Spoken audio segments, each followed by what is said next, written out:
I am 52 years old and I still wish I had my daddy.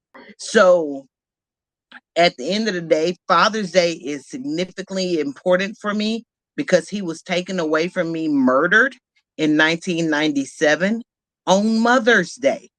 Mm. Okay. On Mother's Day, 1997, my dad was murdered. Therefore, it hurt me then. It hurt me a day later. It hurt me a year later. It hurt me many, many years later. And it hurt me still to this day.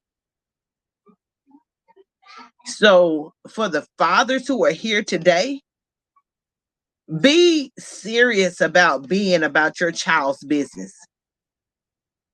Be a part of their lives.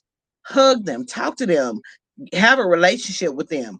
Because I wish I had my father in my life today.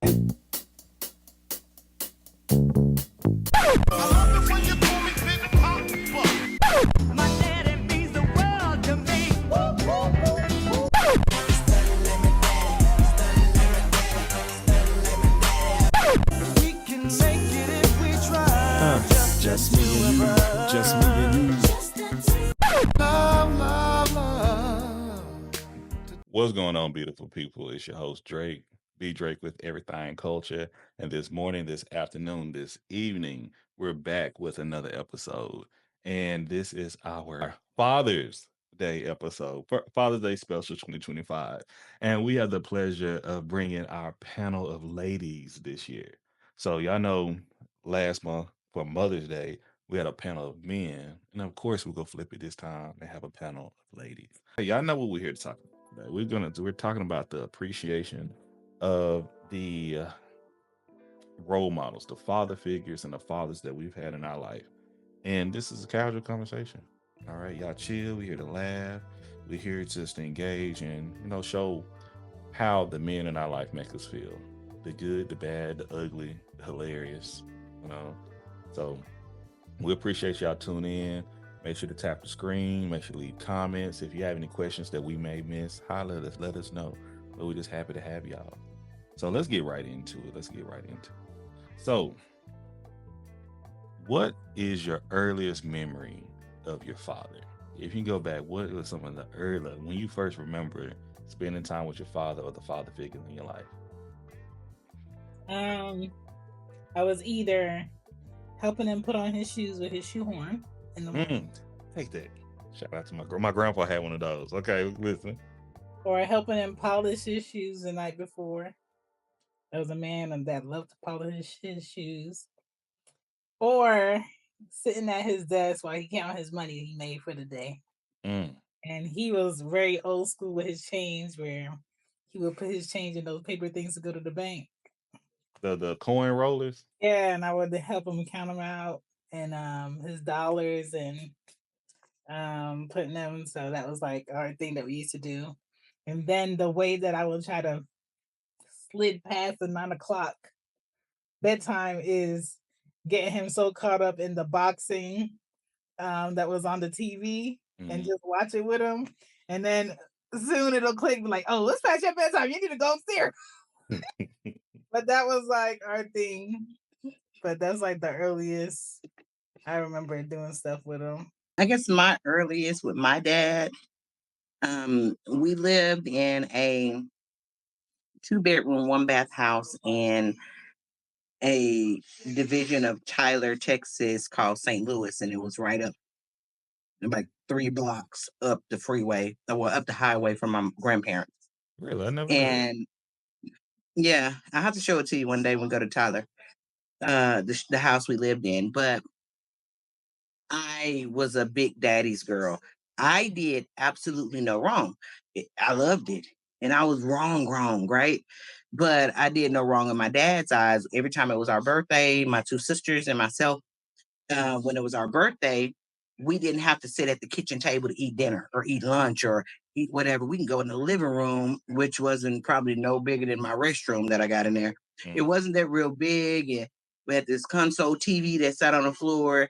And so you got money if you got another TV sitting on top of it, right? So you really thought you had something going on. You got two TVs, only one on work, but two TVs, one, nevertheless, I would sit with my dad in the living room and have my birthday lunch or dinner or whatever.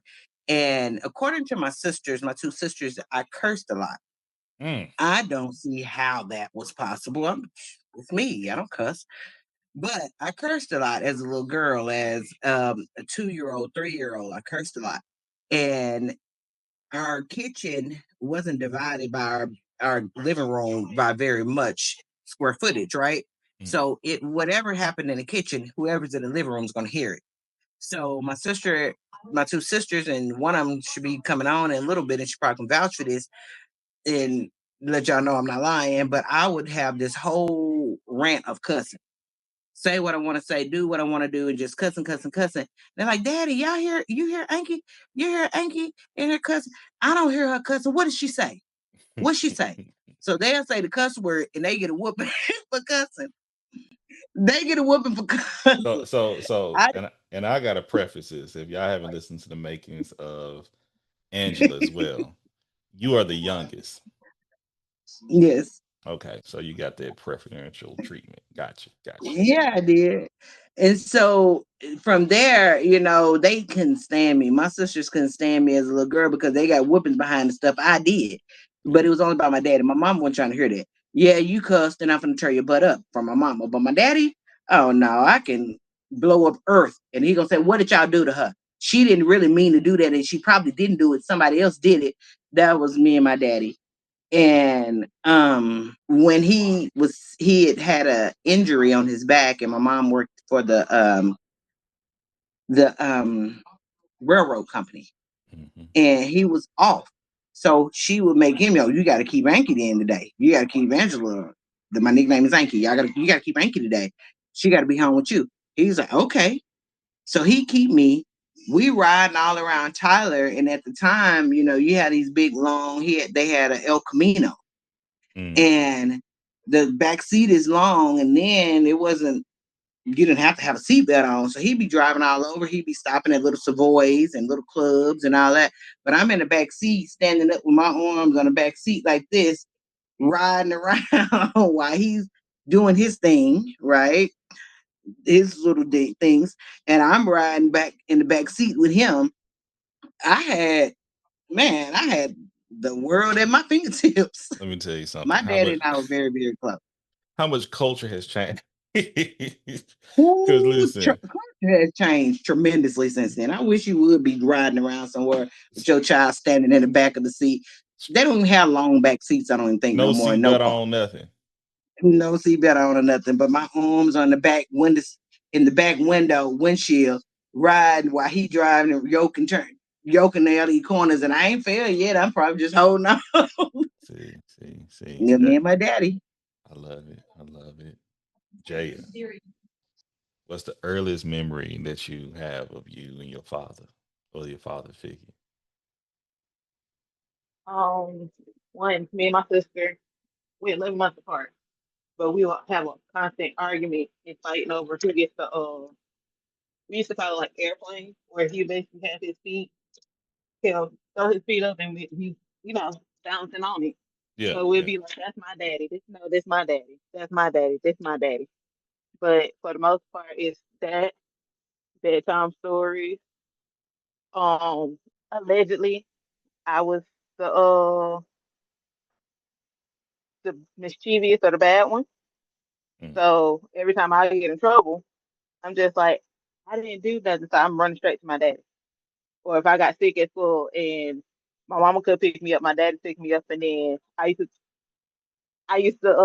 me it was a flex because my dad is like 6'5", 6'6". So he was always the tallest person at donuts for dad and stuff like that. And I was just like, my daddy played basketball. My daddy could have went to the NBA, but I was born, so he was just like he wanted to stay and make sure that his baby was born correctly.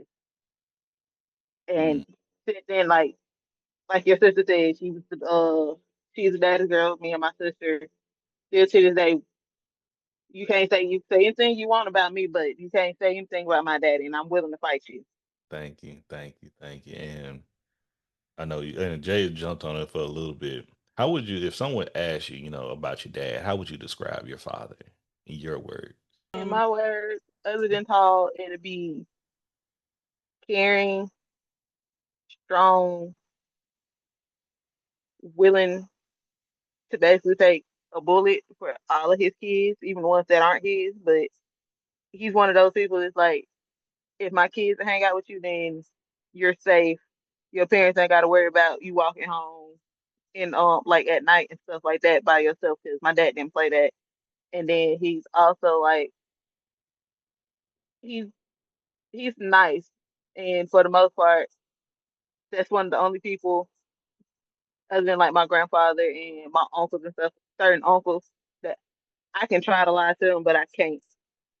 I can't fully lie to him because it's like that one look, or if he'll say something, if that New York accent slip, I'm telling on myself already. Mm, So it's just like he's strong, and to me he's one of my superheroes. wow. Shout out to your pops, Jay. Thank you.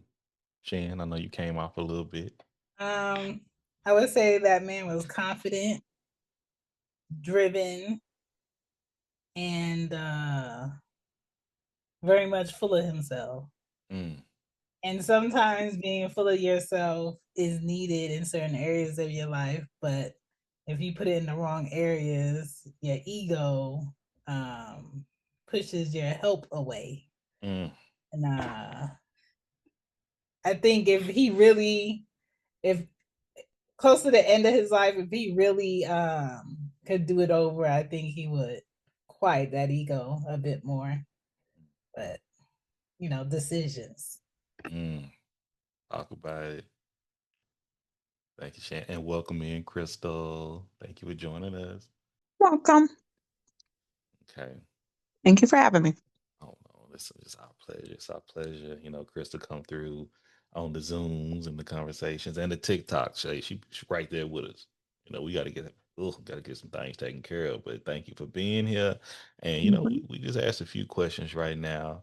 Um, one was like, what were your earliest memories of your father? And then we followed that one up. How would you describe your father?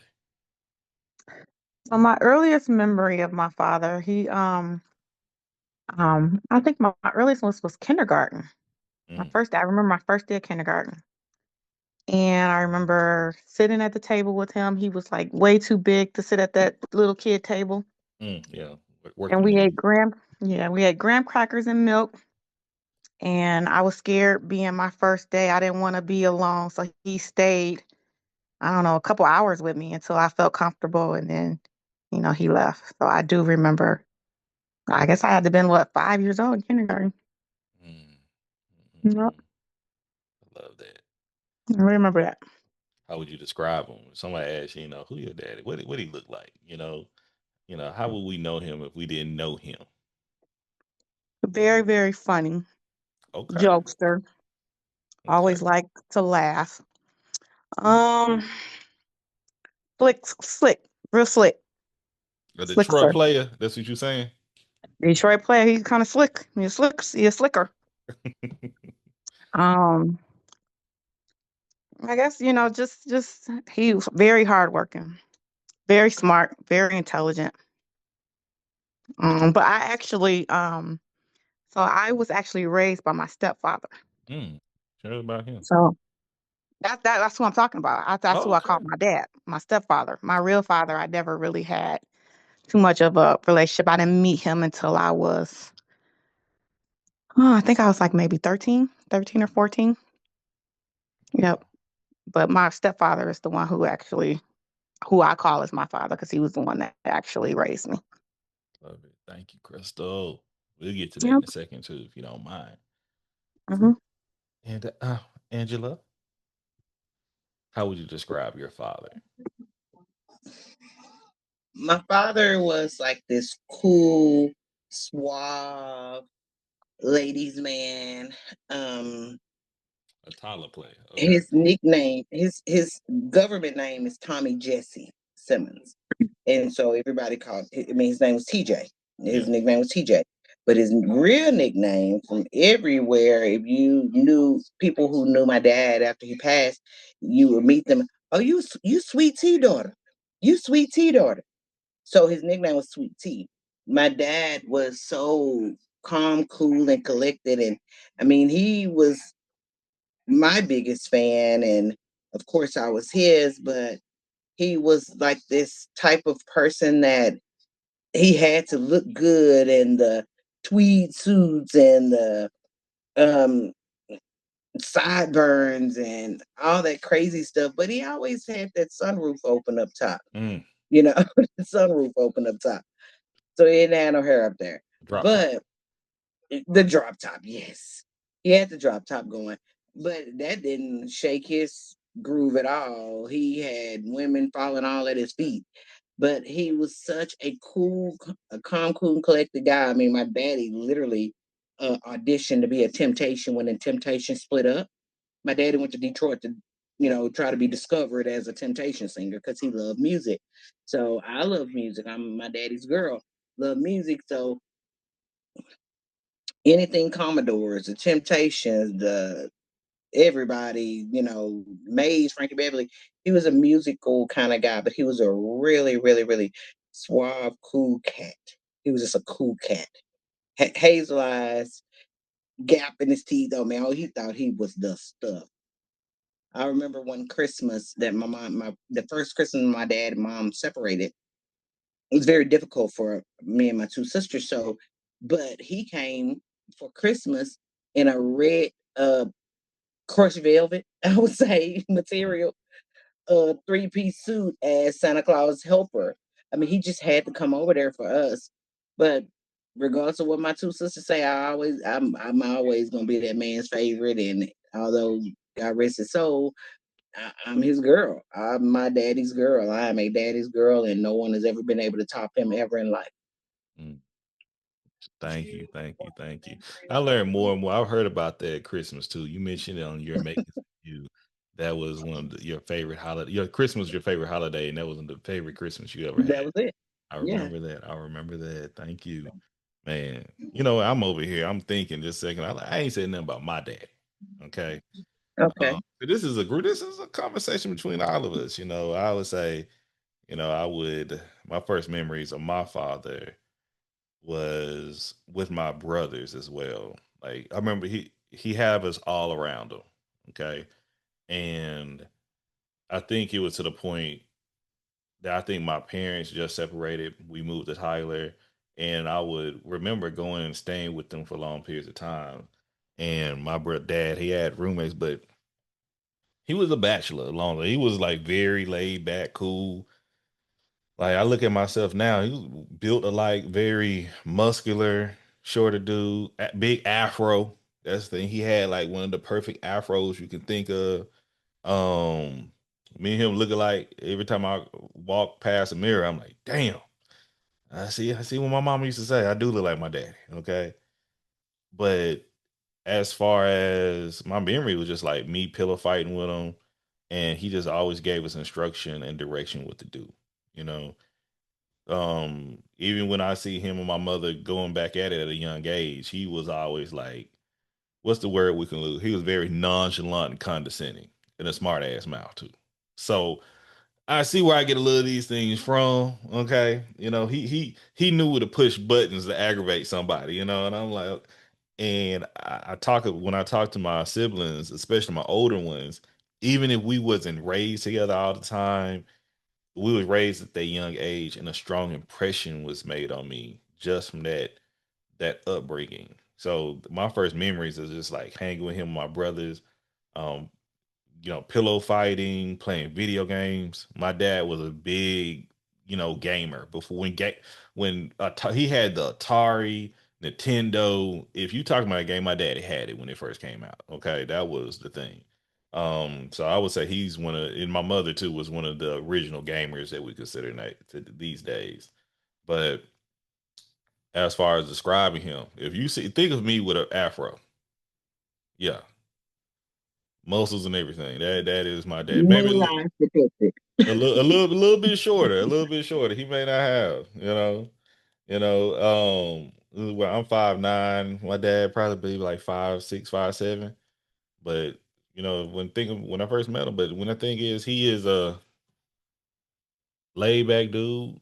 He is also one of he's one of the guys. Okay, that's the best I can put it. He not always acted like a father. I would say we'll touch on that. He more acted more like a he act like a father, but more like a big brother. That if you need something, I got you. But you expect me to show up on time and come to your events and all that. Yeah, don't look for it. Think of the dad from Don't Be a Menace and Boys in the Hood. The one that if you put them two together, even though they based the one from Don't Be a Menace is based off the one in Boys in the Hood, put them two together and you got my pops. That's what I feel like. Okay, and that's my interpretation of my father. So, and I just touched about like how did his influence and how he behaved, how did it turn me into the person I am? I know I have numerous influences in life from father figures in my life, and I touch on them too. But with my dad, I see that I have some stubbornness. I got a lot of humor. I have some Shan. Okay. I see a lot of myself. I can see I got that from him. So, what are some characteristics or behaviors that you have now that you believe you got from your father? Um, so when y'all were describing your dad, so I was like, oh, I didn't even tell y'all. I've never ever in my life seen my dad dressed down. My dad wore suits every day of his life.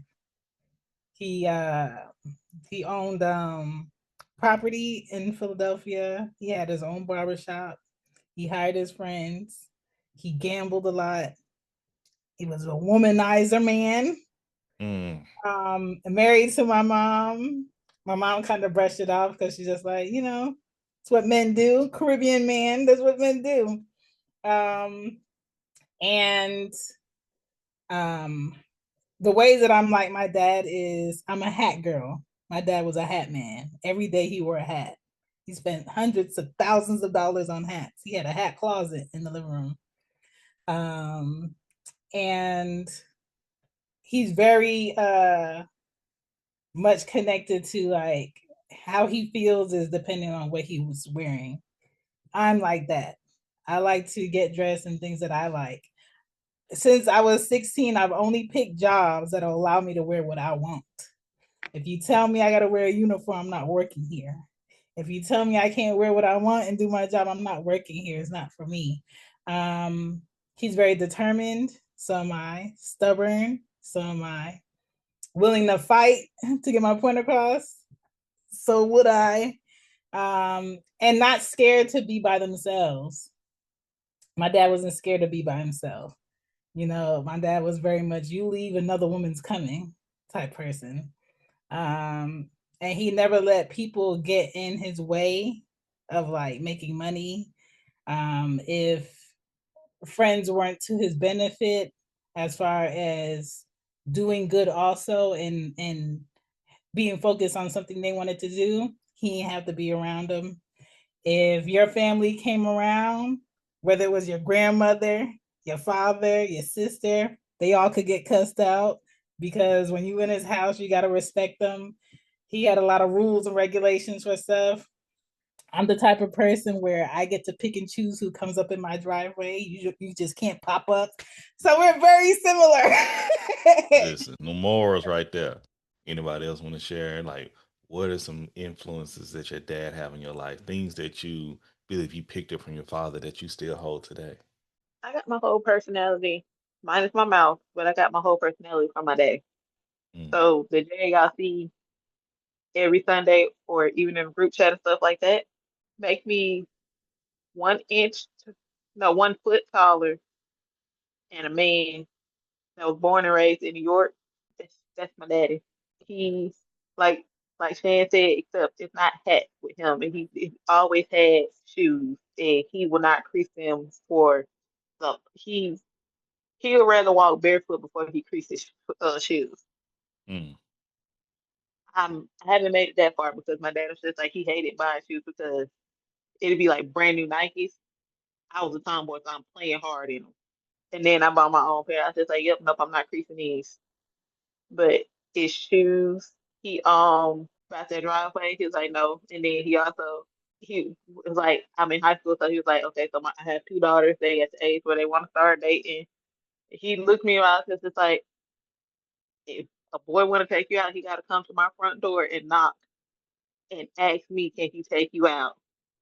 So I'm just like, okay, I can understand that one. I'll do that. He's like, tell him to walk around and do not step his big. Tell him not to walk his big headed behind. He didn't say behind through my grass. And I was like, Daddy, I walk through your grass. He was like, you're not supposed to. But he pretty much showed me what to look for in a man or in a boyfriend and stuff like that. And then he was just like, if they can't even do the bare minimum, like he want to take you out, he come knock on his door, he wait for you to come downstairs and you to come out this house. If when you get in the car, you don't open your door. He opens your door. He opens all doors. He needs to be a one gentleman, or else he's not taking you out no more. So I looked, I was like, I ain't saying it out loud, but I was just like, boys my age don't do that. Mm. But then there's like that look in his eyes, he was just like, and that's the reason why I'm telling you what to look for and what I want and who I'm sending you out on a date with. And so it's just like my dad's my best friend, but then again it's also like I hate that we're as much alike as we are, but then again I was like I also love it because he knows when I actually meet him, even without me saying it. It's like he can feel it. Mm. The connection. Love it. Let me tell you, I didn't learn none of that from my daddy. None of my gentleman ways from my father. Zero. Like, I can't give him credit for none of that. But shout out to Pops, though. The other ways come from him. Ooh, I can tell that was loud with you being on mute. But so, Crystal, what are some, did you pick up anything from your father? Any behaviors? Any Yeah, I have to personality say, traits? yeah, my love of education and reading. Mm, He was very, very smart man, very, very smart. He actually bought me a whole set of encyclopedia. take it So back. whenever I had a question, he was like, "You got a whole thing of books down there that you can look up and answer your questions. Don't ask me none of that stuff when you got that whole encyclopedia from A to Z." So yeah, I love reading. I love education. He taught me my times tables, Mm, went over my homework with me. Um, so yeah, just my love of education and knowledge. I believe I gained from him. love it. Love it. Love it. I know Angela just stepped away right now. She's doing probably the grandma thing. Hopefully everything's okay. Man, but yeah, my dad was big on education too. He was more of a he was extremely street smart. When we talk about common sense, that man he will figure something out. I picked that up from him too. He would find a way to I'm not gonna use the other term we use, but to jerry rig something. Okay. He go make a way to make something happen. Ooh. Just had some realization too. And I think I picked up some of my frugalness from my father as well. Yeah. Man, my daddy give old boy from oh my gosh, everybody hate Chris a run for his money, okay? That was like that with my brothers too. Man, my daddy, when listen, living with my mom and my grandparents, Julius, yes, Julius. My daddy and Julius could have been best friends. Okay, they could have been best friends because my daddy would have tried to get Julius into some shit. But the thing is, my daddy would try to take a shortcut, try to find the most inexpensive. I didn't come up wearing eating high top. We had the nicest soaps and things of that nature. But man, that's something I was gonna flow into as well. I ain't gonna go into, but something I learned about being frugal. My daddy like you don't need no Fruit Loops. Get the loop of fruit. What? I don't want to eat that. My dad was like that too. He's salty. He would squeeze a penny till it popped. Okay. That was my pops. That was him. And I see some of it now. I see with things like, okay, you don't have to spend all that money on that. What's the point? Like, let's do this. But yeah, I think I get a lot of that from him. As a kid, I hated it. I hated it. Instead of taking us to the park, instead of taking us to like the movies or taking us something, he go find like, this bootleg it. Okay, we go find it. We go find a way to get around it. What we had the movies at the house. He go make it fun. Now we could go to the park and play basketball. He go find a way to make sure he ain't spending a lot of money out of his pocket. Either that if he had money to spend on other places or he just didn't have it at all. He go find a way. Okay. Oh, and Angela, the question we had was, what are some things that you've picked up on life that from your father that you still behaving like some characteristics? I I would try anything once. I Mm-hmm. learned that from my father. I would try anything once. I love music. Um, he got us listening to all types of music, but I'm not big into the rap music and the soulful music of today's time. Mm-hmm. I'm very hooked on still old school. I'm a big Mays and Frankie Beverly fan. I'm a big Johnny Taylor fan. I'm a big the Commodores, the Earth, Wind and Fire, because that's what my dad loved. And yeah, I'm UGK, mystical, and all that. My dad didn't listen to all that rap, but it's old school, so that's what I like. Yeah. And no lyrics, word for word, right? And so I'm big on that. That's something My you did dad not pick was up from your mama, but go ahead.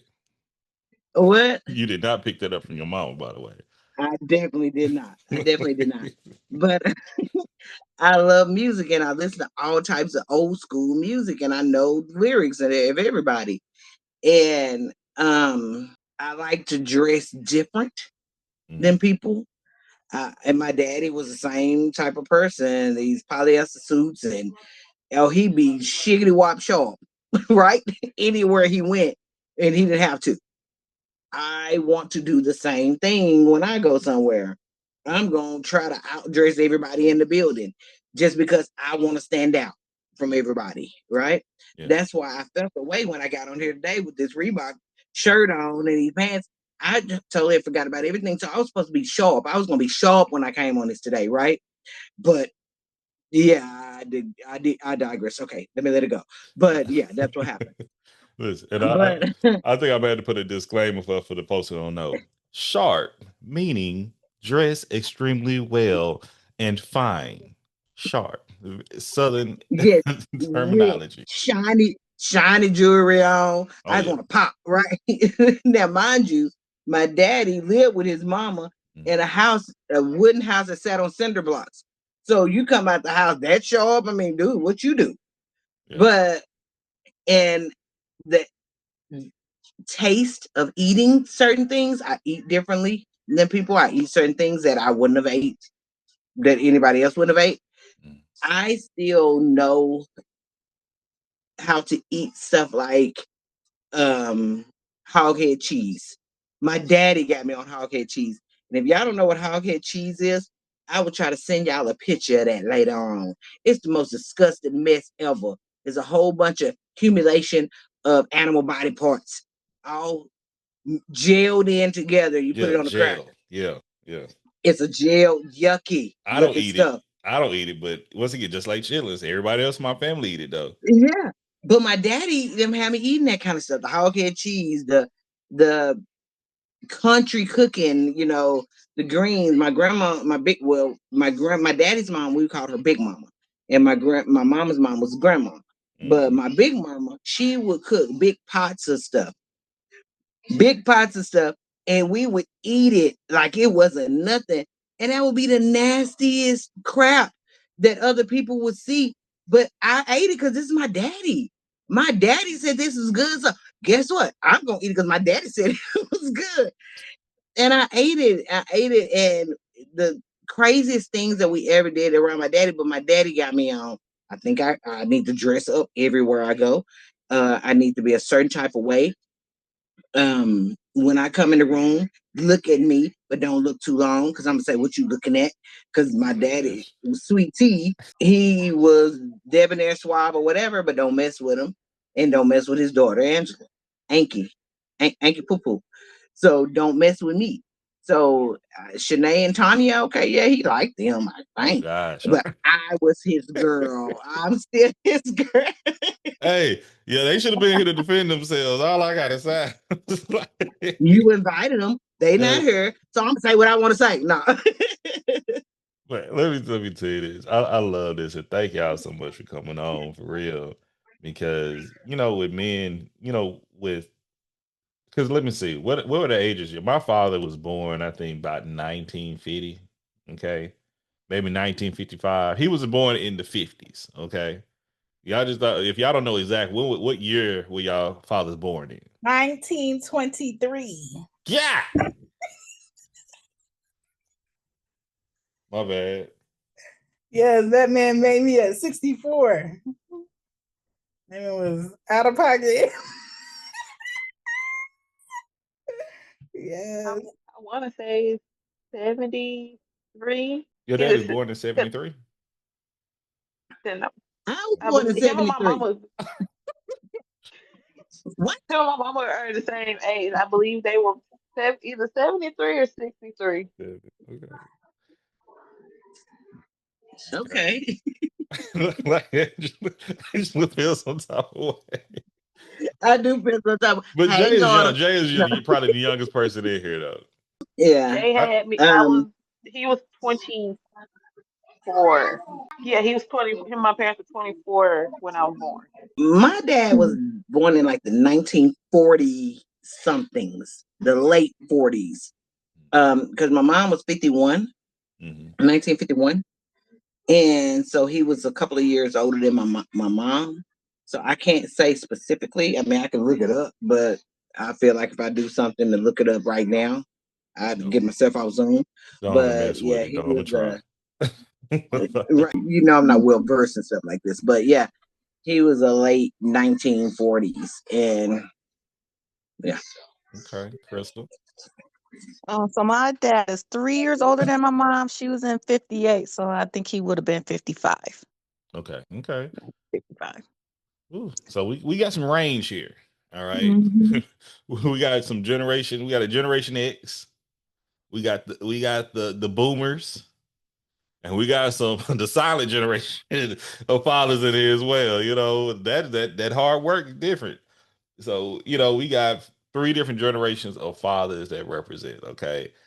How do you think how your father's behavior molded you? How do you think things have changed for men and fathers throughout ages? Do you think it's the same as it was in the when they were fathering y'all? Do y'all think it's different now? Do y'all think and it should it be different? What are some things that y'all miss? And what are things that y'all glad is no longer relevant? Um, I think it's very different for fathers now. I think fathers are thinking outside of the box of what fatherhood is supposed to be. I think Mm. the fatherhood box was like this big. When? And once fathers expanded their minds, it was like, okay, I can do things outside of this box too and still be looked at as a man, as a provider, and connect more with my kids earlier than just doing and feeling like I'm a man. I think my father being so much older, his version of being a good father was I pay all the bills. They got clothes. There's a woman in here that cook and clean for them. They go to school. I take them to church. I protect the house and I got money. It wasn't, did I do something with my kids today? Did I talk to my kids today? Do I know my kids' teachers?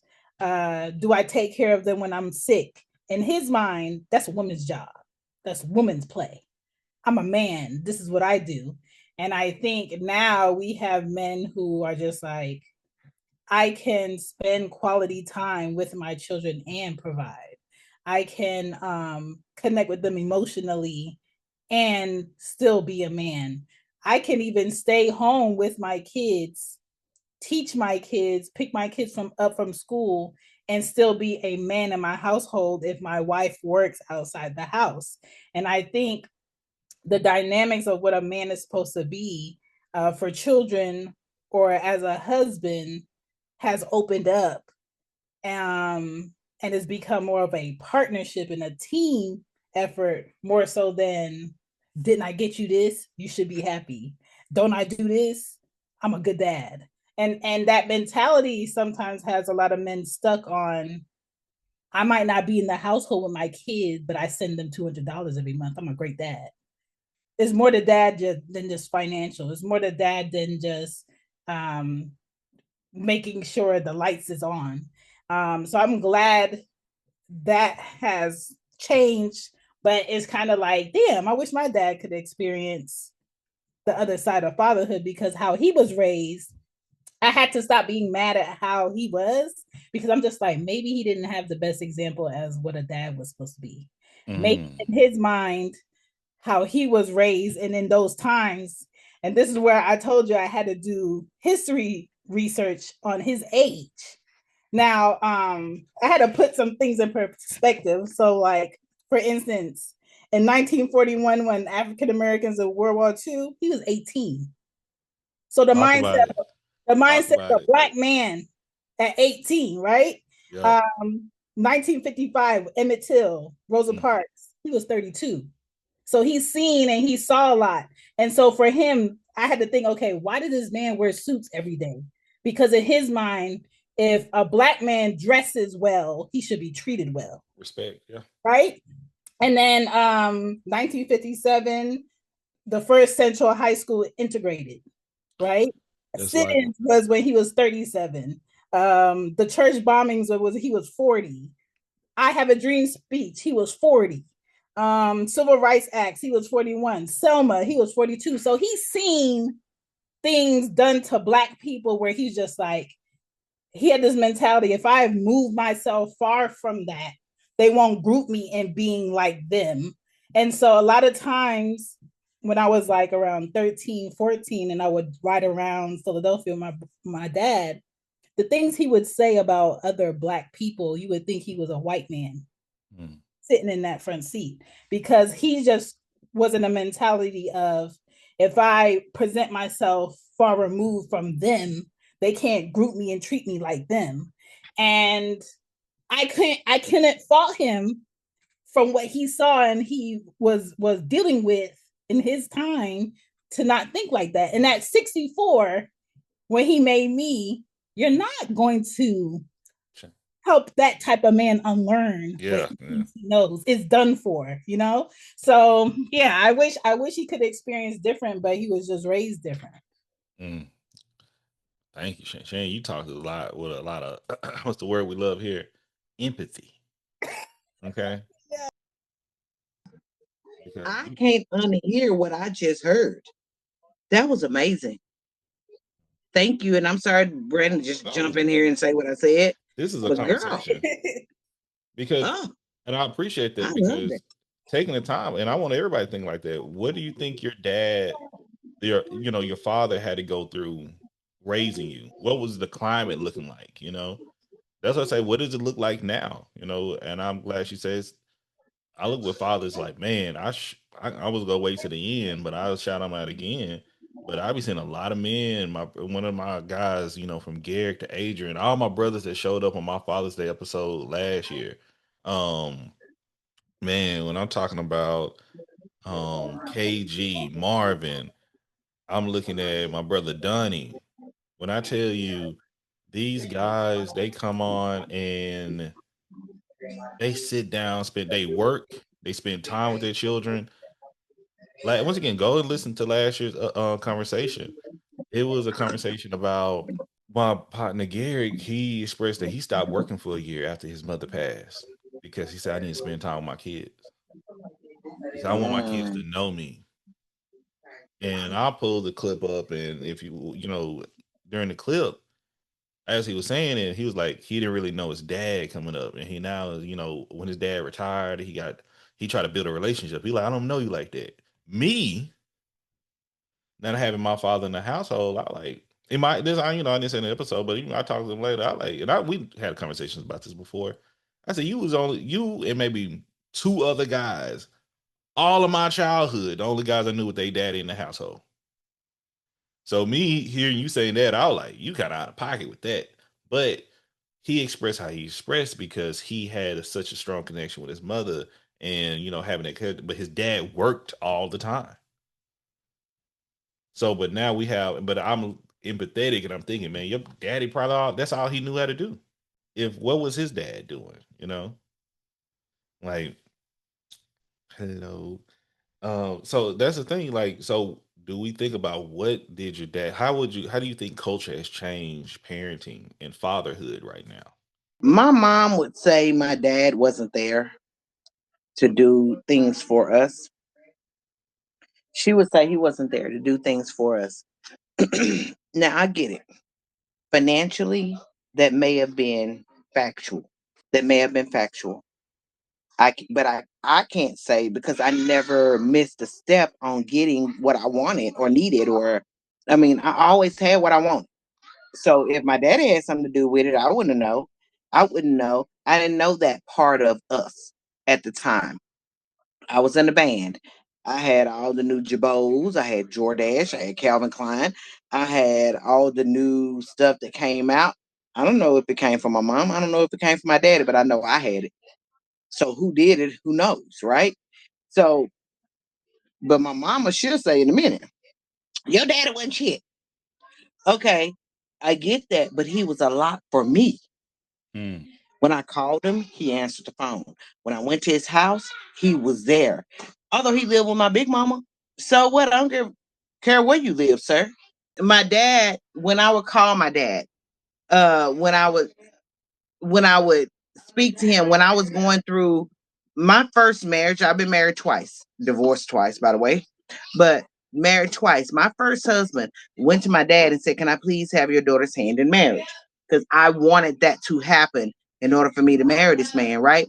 My daddy said, "Don't bring her back to me no less than what she is today. She's mm, beautiful, she's fun, she's kind, she's this, she's that. The same way you taking her away is the same way I want you to bring her back. If you can't do that, then you got a problem with me." And he stood on business with that, right? So at one point, when me and my first husband was going through what we were going through, he was like, "Hey, do I have to go see this man? Do I need to go holler at him? What do I need to do?" And I'm like, "Dad, no, I'm good. I got this. I'm this, that, and the third." But he made sure he told that dude, the way you took her away from me is the way you bring her back. mm, So when I went to my mom and he asked for my hand in marriage, my mom was like, "Oh yeah, sure, you can marry her." But my daddy was on a whole different schedule than what she was on. mm, And yeah, he was there for me. And the way he handled anybody and anything around me was different. I was different. And and again, I can't stress this enough. Yeah, my sister Shanae and my sister Tanya were his children. That's all great, but it's your actions. It don't necessarily have to be your words. It's your actions. That man stood 10 toes down for me, mm, and my ex husband was scared of him, and should have been rightfully so. But he was there for me, and I don't even y'all. Brittany, I ain't trying to be funny, but you threw me off with that question because I was going somewhere with what I was saying. Now I done lost all train of thought. But but it's different how these men are with their children now.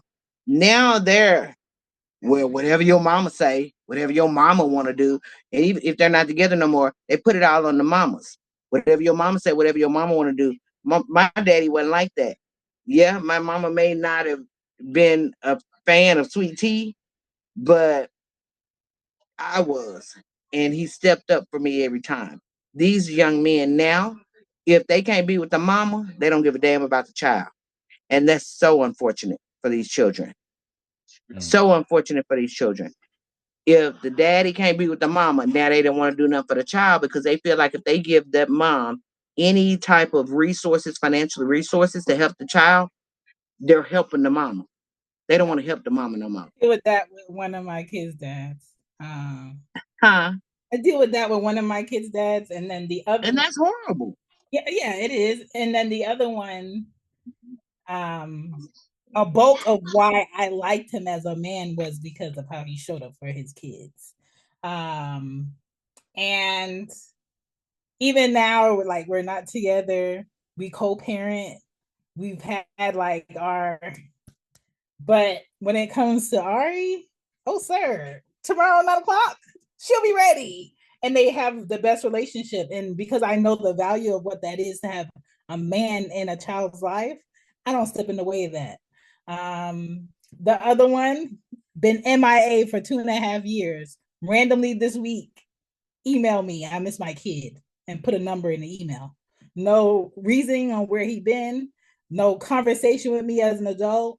Thank you for taking care of her for 2.5 years without me.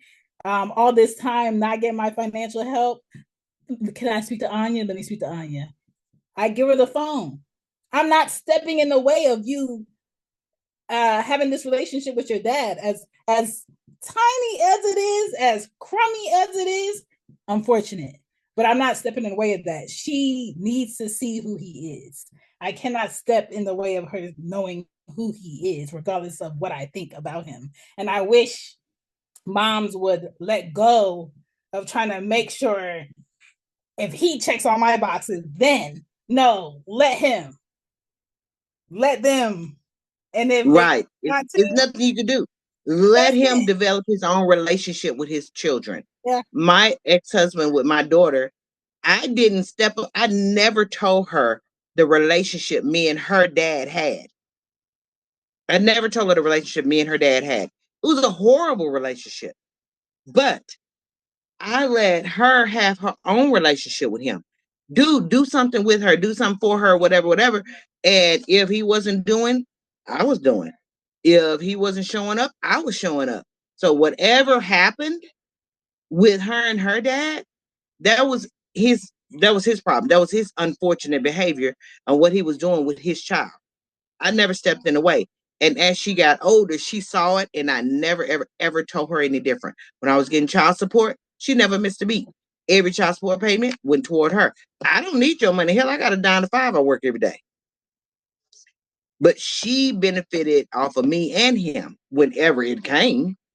I mean, shit, only God knows when it came. But nevertheless, she never missed a beat. And when child support was get oh hell, when child support was given, when child support when child Take your time. when Take child your support time. okay, I will. I done knocked shit all over to my dead. But when child support was given, when any monies was blessed our way, because it was a blessing, because it was always a surprise when I got something. I'm like, oh, hot dog, girl, come on, let's go do this. We can do this extra this week. But nevertheless, long story short, my dad may have not been financially helpful to my mom, in which that's necessary. So I can see why she felt the way she felt at times. But I never missed a hug. Mm. Never missed a phone call. I never missed when I was in elementary school. And I'm sorry, I keep going on and on, but I never missed with at I was in elementary school, and I don't know if everybody's familiar with field day. Yes. When you have field day and you running the 20-meter dash, 40-meter dash, and this, that, and the third, tug of war, and all that, we were supposed to have lunch at our school. My mama couldn't get off from work to go get it, so she called my dad. My dad, bring Anki some lunch to the school. My dad didn't have a clue what the hell to do, but he needed me to have lunch at school. He knew his baby needed lunch at school. He brought me a whole roll, never been open at the he went to the grocery store and bought my lunch. A whole roll of summer sausage, a block of cheese, a whole box of saltine crackers, Yeah. 2 liter Dr. Pepper, uh, and a Hershey's bar with almonds with a butcher knife in the bag so I could slice my shit Yo, up. eat today. You want, hey, I'm clean on up. the Y'all want playground. some? He gonna make it Yeah, do what it I'm on the do. playground like shit. I got summer sausage and I got a big roll. You only got a little sandwich. I got a big roll. Y'all would have thought I was like the best thing that ever happened to Earth because my daddy brought me this shit and a butcher knife. I'm about to go to the office. I'm in trouble because I got a knife on the playground. Yeah, I'm over there slicing stuff up. I'm probably in like third She grade. got lunch with a whole charcuterie board. Whole charcuterie board, right? And my friends, oh, my mommy didn't bring me that. No, my daddy did though. Your mama didn't need to do better. Listen, Yeah, listen. I got sent to the whole office because I had a butcher knife. But that was the best thing that ever happened to me that day because Yeah. that's what my daddy brought me.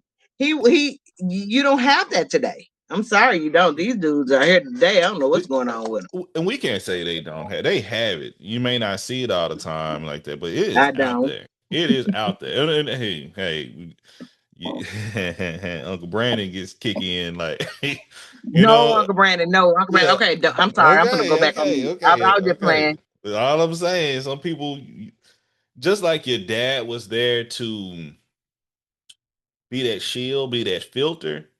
Sometimes that is not there, unfortunately, if I may speak. Sometimes, some women don't have that filter, unfortunately.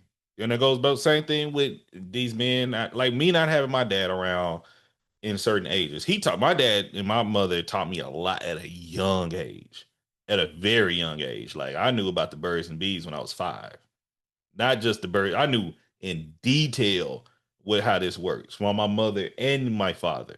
Okay. But that brought me into like, okay, I was saying we had a conversation the other night. We always raised by some players to an extent, okay, and that wasn't in my heart to be that. But all in all being said, it was something that I did pick up certain points. I may not always follow their actions and did what they did. I didn't do it as the grown folks would do, but I did listen. I did pay attention. I was eavesdropping from here to there. Okay, but hearing all these things, what you're saying, the relationship you have with your father or your father figures and things of that nature is impactful. I want to say, make sure, hey, Brittany, welcome in. Thank you for joining. Um, and we asked, like, would you like to share a little bit about your father, describe him for a bit, or share a little bit about, your first memories of your father, or just experience in general?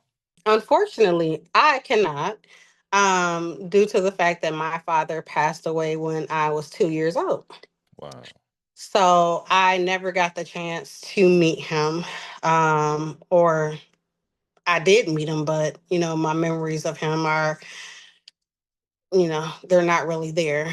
But speaking with my dad's family and my sister, my oldest sister, um, he was uh he was a pretty good man. He had his flaws. Um, he did some things. He wasn't perfect, but he was Bunny. Mm, And that's where, I got my childhood nickname from, because apparently I was just like him. mm, But I had, father figures, somewhat of a father figure in my uncles. And I say that very lightly because a lot of what they showed me was what not to do. mm. Yeah. And even then, I don't take that for granted, because you got to take the good with the bad and the bad with the good. You know, you learn a lot from doing good things, and then you also learn a lot from having those who have, excuse my language, fucked up.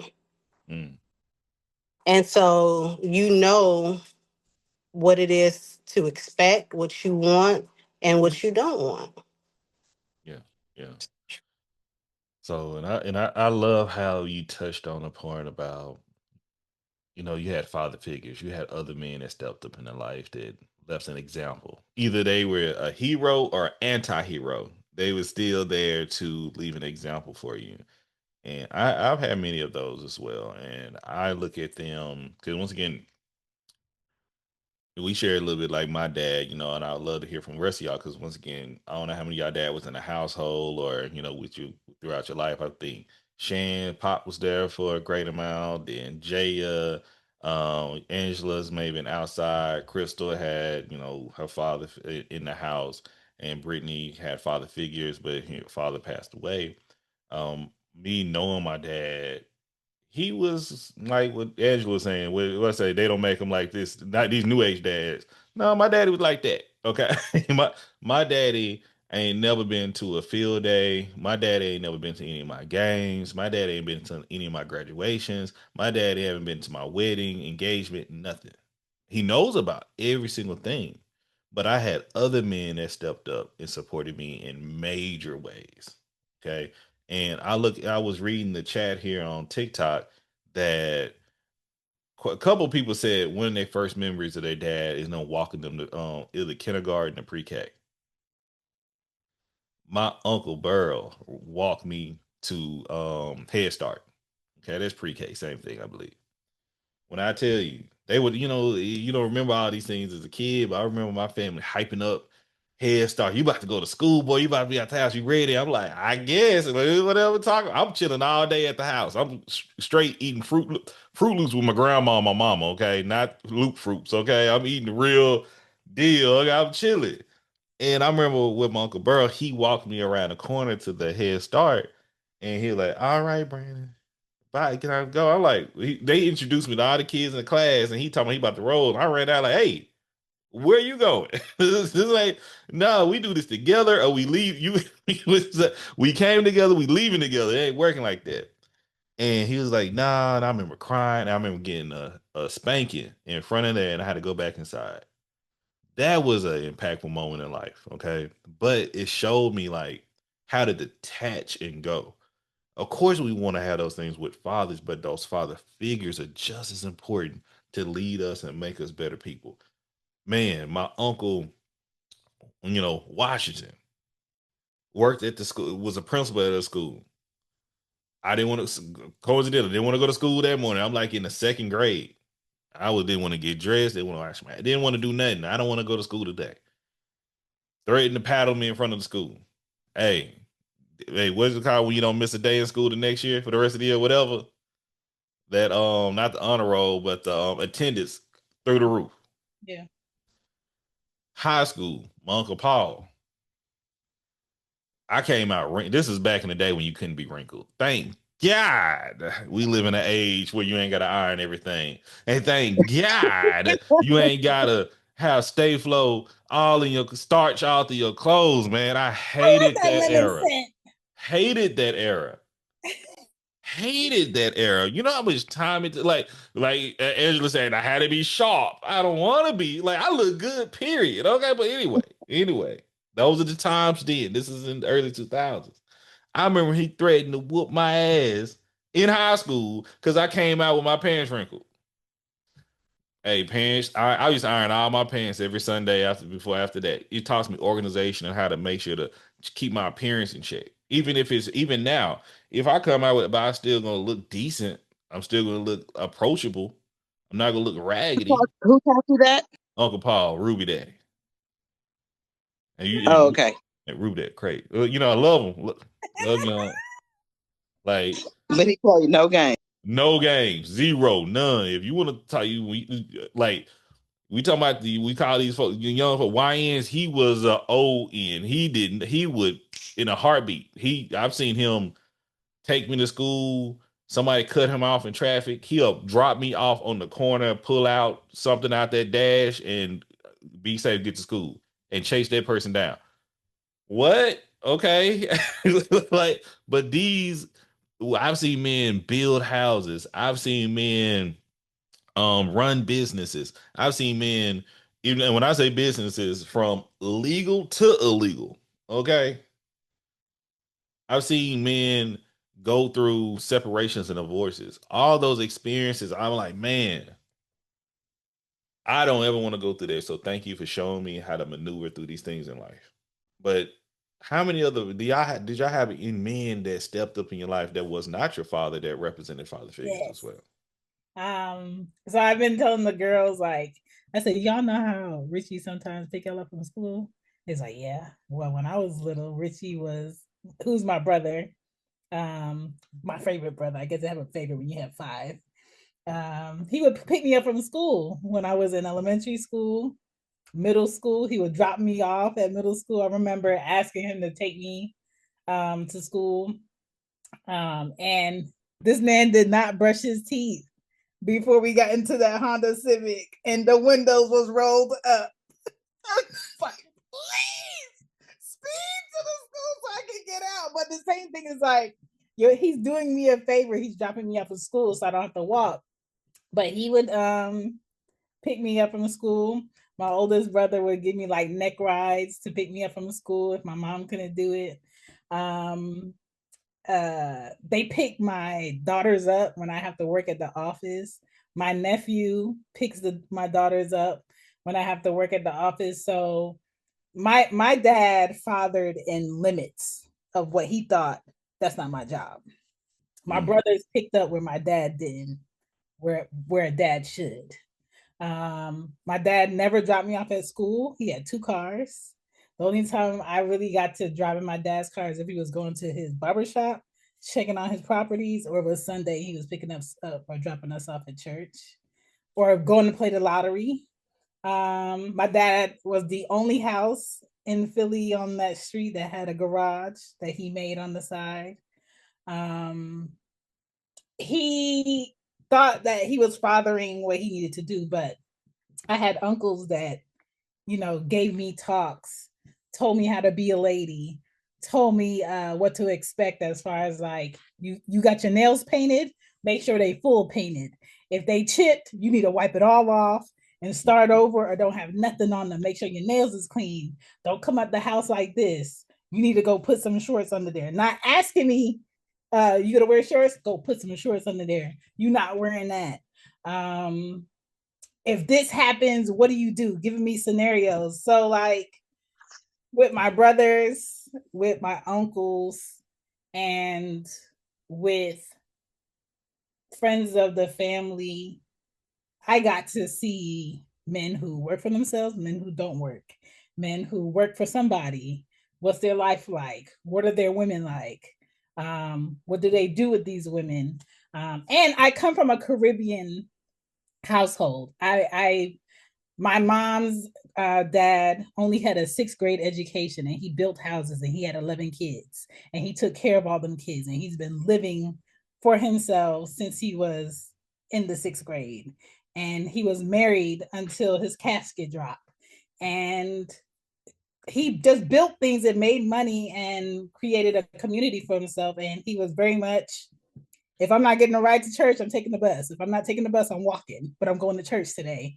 That was that man. And so I come from seeing different personalities of men in my life, where I don't feel stuck or feeling like I need to have one type of man that I always look for, because none of them are the same, but I appreciate the ways that they are all different.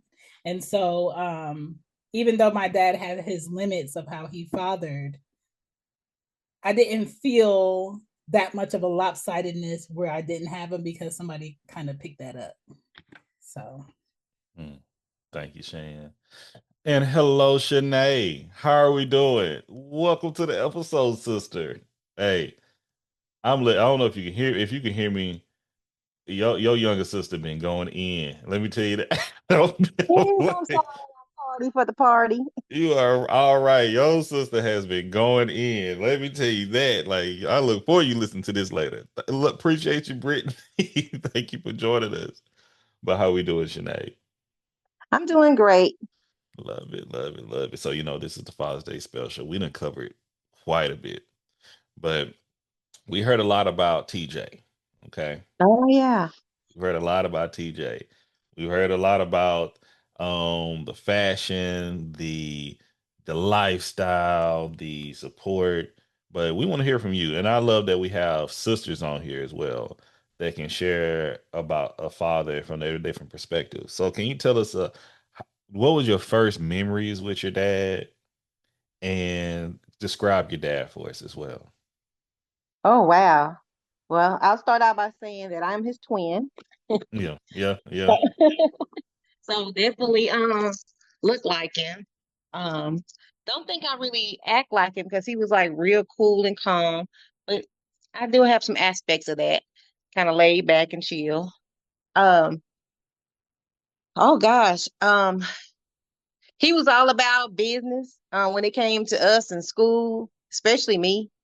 He was very hard on me being the middle child, making sure that if you were singing a song in the car, he'll throw out something like, "What's 5 times 5?" Yeah. What's 6 times 2?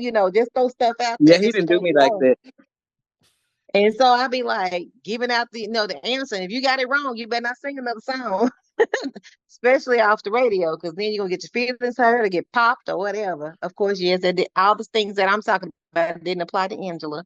She was the angel baby of them all. Oh, Over so it's time. true. Okay. Oh yeah, she got away with highway robbery, including cursing. She be cursing, and we try to tell it on her, and then we get in trouble. So yeah, yeah, she Okay. was definitely the daddy's favorite.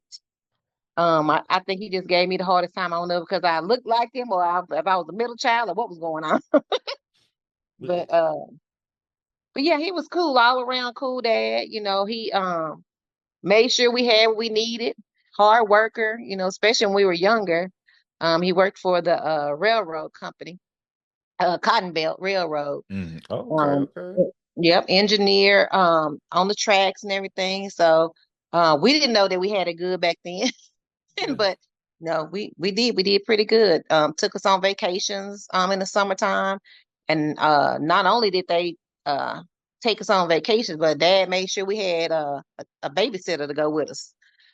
So that if they go out to jazz festivals or whatever, that we had somebody at the hotel doing fun stuff with us. So I have some good memories with my father. Love it. I love it. We also touched on like that's what we just coming from. Not only the other male role models we have, but how do you feel fatherhood? How does it going from back then? Because TJ was born maybe late 40s, raising through the 60s. How does fatherhood look like to you now as a mother, a daughter, a wife? Um, what does fatherhood look like to you these days compared to former days? I could definitely appreciate the hard work. And it seemed like they went above and beyond the call of duty to just Mm, make sure that ends got met and that food was always on the table. I don't never remember like lights getting cut off, water getting cut off, or we didn't have time that we didn't eat, that we didn't have what we needed for school. And then thinking about it now, we like out here sometimes having to do odd end jobs just to make things, be what we want for our kids. And I see my husband, he don't it doesn't matter what time of the morning it is. He gonna get up and get it, knowing that he got all this on his back, and making sure that we had what we need. And so I appreciate that in him. And then I can remember again my dad getting up, going, 4 day in the morning to work and coming home and and trying to make sure we had what we needed. We didn't lack for stuff. So I can definitely appreciate that. And I can't say that about all of my friends back then in the 70s and 80s. mm. No, it was some hard times sometimes back then. Yeah, yeah. Thank you for sharing. And that's what say we talk over time and culture. Like we got some dads that they're born in the 50s, some born even in the 70s, some born in the 20s. And just how much experience, like what experience and what molded them. I always joke with my friends and folks when we talk about the generation, the baby boomers. I don't know what was going on in the 70s. Okay, but if you was in your 20s or your 30s and your 70s, you seen something that was wild. I'm saying because the behavior and attitude is different, but having that compassion and that empathy for them is major. So we're coming close to the end of the episode and the conversation. This has been absolutely awesome. I thank every single one of y'all for being here. The ones who were not able to make it, the ones who showed up and had to drop out. But this is something that is extremely beneficial because the men that I know that are raising the kids, all my peers are in their children's life or in one way or another, usually in the house. Okay. And I'm grateful for having friends and close partners that do that, because as a young man that did not have his father in the household, it makes a heck of a difference when you just show up. Okay, be there. I said a long time, I've had the conversation with my father as an adult, like, hey, what you could have done better. What I appreciated, what, because I was a daddy's boy for a long time until he showed me his. I started seeing a lot more of the faults rather than the efforts. I would say that. That's one thing I would say. So going to that, and the one thing I want to make sure I had to tell him, like, it wasn't about the money, it was about you showing up. I know you feel like it's the money, money, money. No, it's for you being there. Okay, it was you checking in. It was you just like, I've been that black boy that used to be. I can even I can remove black because I know this will go across many other facets. But I've been that boy waiting at the front door for daddy to come. And even my mama is to the point she had to get tired of saying he ain't coming because that's gonna look bad on her. And I just want to make sure when we go, this is something I want to tell all, and I already tell my peers, but any man that's listening to this, and same thing, any woman that's listening to this, a mother, this is not about you. Father's Day is where you're celebrated, but you're celebrated for the work you put in as a father. One of the biggest things most kids will say, just if you're there, you show up. And most of them may not appreciate you, but they are looking for your guidance. They're looking for you to be your best self. And not only if you can, and if you trying is being your best self, you putting forth effort, you showing love, you showing organization, you build it. Every little minute thing, how you talk to your friends. I still remember conversations my daddy had with his friends that he probably completely forgot about. We are listening. Okay. So just continue to be that person and that individual to uplift your children and others, because it's not only you, because I paid attention to my best friend's dad too. My uncles, my cousins, I'm paying, it's all eyes are on you. Y'all know you already have pressure, but we actually value and we need you there. Not for you to, no guilt trip, nope, no nothing like that make you feel bad if you don't feel like you've done enough, but you always can step up and do better. But I want to hear from y'all, ladies, from my sisters, from the mothers, my people. How do y'all, what advice do y'all have for any fathers, from the older ones to the middle-aged ones to the younger ones, or the ones who have yet to become fathers? What advice do y'all have for them? I would say the kids don't care. They don't care if you broke, if you're rich, if you come empty-handed, if you just come just because, if you come sit in their room, if you make them a sandwich versus taking them out for a crab boil. Some of them just want to ride around with you and do nothing. Just be available. Be available emotionally, physically, verbally, communicate. And if you don't know how to talk to your child, um, talk to a man who knows how to talk to their child, and you want to be able to talk to your child like that. It's not wrong to be like, hey, I don't know how to do this. What you think I should do? I think, especially if you're not a father in the home with your kid, especially if you have daughters. I'm the type of mom where I feel like even if I had a son and his dad wasn't around, there's no, oh, it's going to hurt a boy more than a girl, or it's going to hurt a girl more than a boy.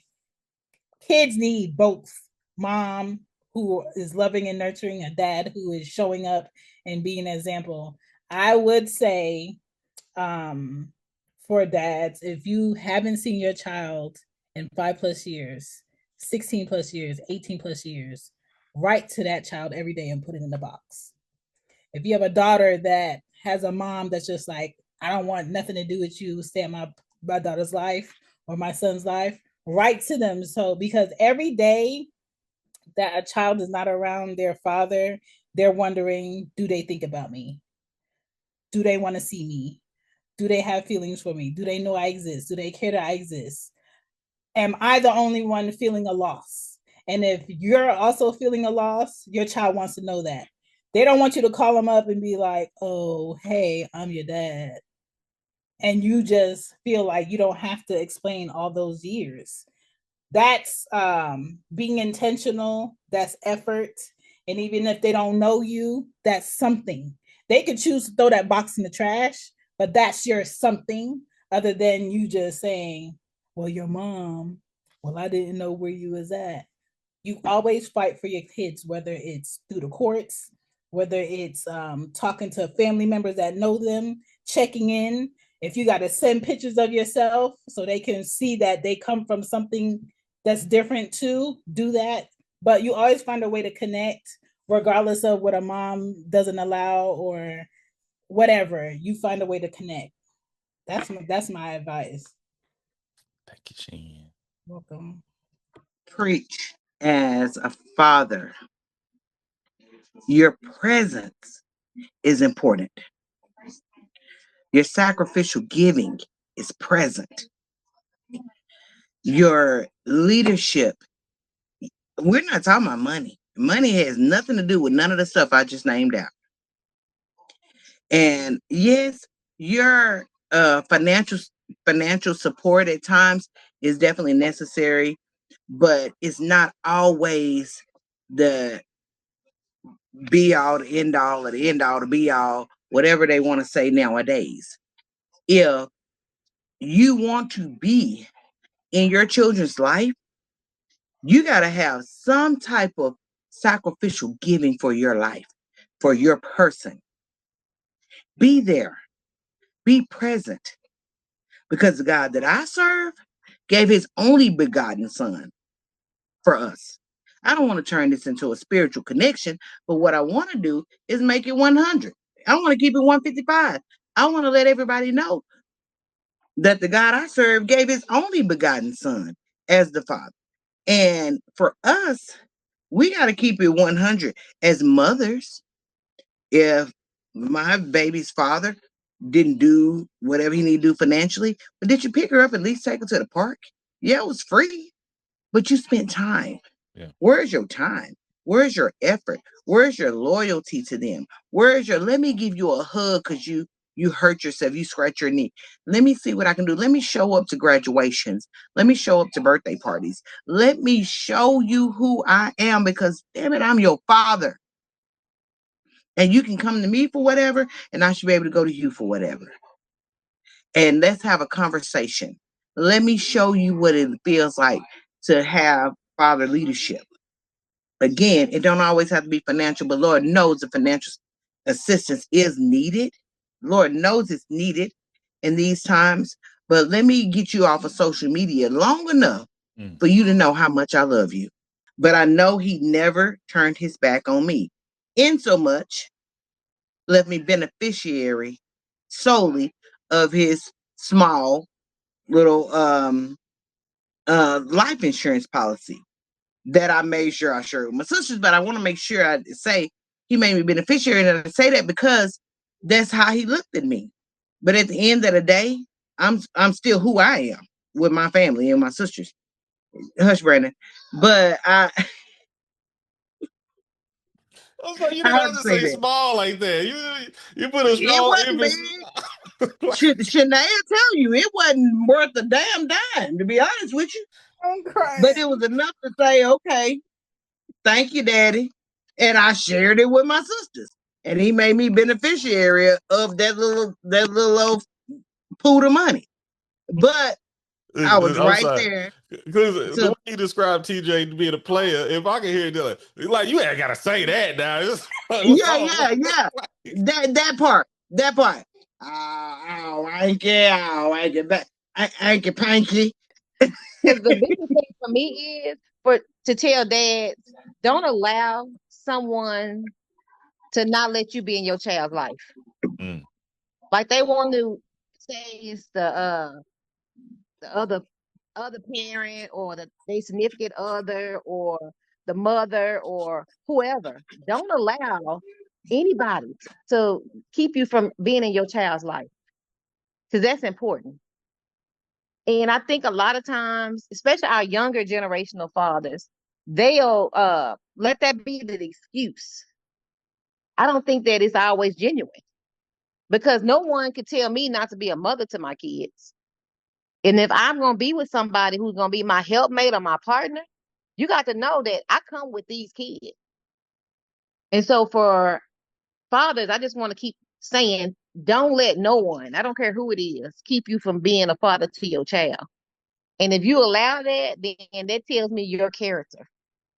That tells me where your mind is and your least amount of your mind is.